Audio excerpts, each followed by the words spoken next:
stylo. Ayan, ang materialis na waterproofing na kailangan i-apply.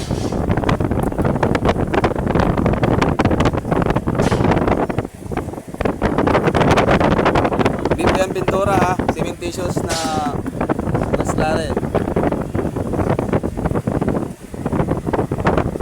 Kaya ka sa atin ano, sa atin channel at Tiriglang TV. Ayan. Yay. Tiriglang TV ha, ano na lang sa ating ano dyan. Pwede mo natin makikita yung mga lahat ng video na pag-aaralan ng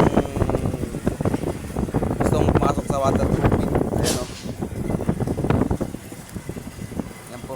Kung mayroon po kayong mga bahay dyan na mga tagas, anong klaseng tagas man yan, tawagan nyo lang kami.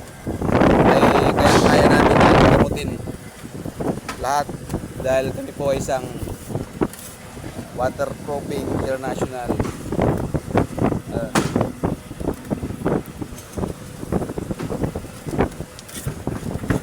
Paikot po ito. 57 meters yung silo na to dahil ito po ay planta ng simento. Yan po, ito yung mga ibang kasama natin sa waterproof. Ngayon, kita natin sa inyo. Ano yan guys? Yeah.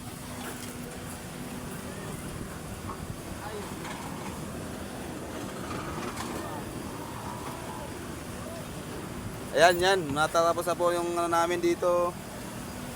Ganyan po kung mag-apply ng waterproofing slurry. At yung gusto matuto dyan, tumawag lang kayo sa amin. At mga bahay nyo na kailangan ni waterproofing, kami lang yung kailangan dyan. Ang solusyon. Hindi lang po ang pang waterproofing na. Oh. Saka yung waterproofing na to, ito ay cementitious slurry. At maraming klase, iba-ibang yung waterproofing namin na depende sa ano ng tagas at building na kailangan i-apply sa bahay na hindi pwedeng mag-click ang natin para gumanda. Ay marami tayong materialis na i-apply sa ganyan. Meron din kaming panloob, panlabas, pangilalim, pang taas, roof deck. Yan. Ito po ang kumpanya na to na bumuo ng building na bilog na naka automatic siya. Umaangat lang ng kusa. At pag angat niya ay buo ng simento. Ito ay Anta. Construction Anta. Kami po ay naging subco nila sa waterproofing sa labas.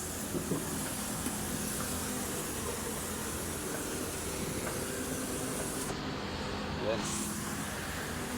Tiriglang TV. Shout out sa lahat. So ngayon nga, yung waterproofing natin ay maganda po i-apply sa labas.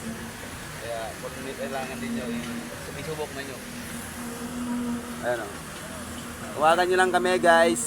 Thank you guys sa panonood ng ating channel. Paki-subscribe na lang sa baba at paki-share na lang din sa ating video at para makita yung susunod natin na palabas na waterproof. Thank you.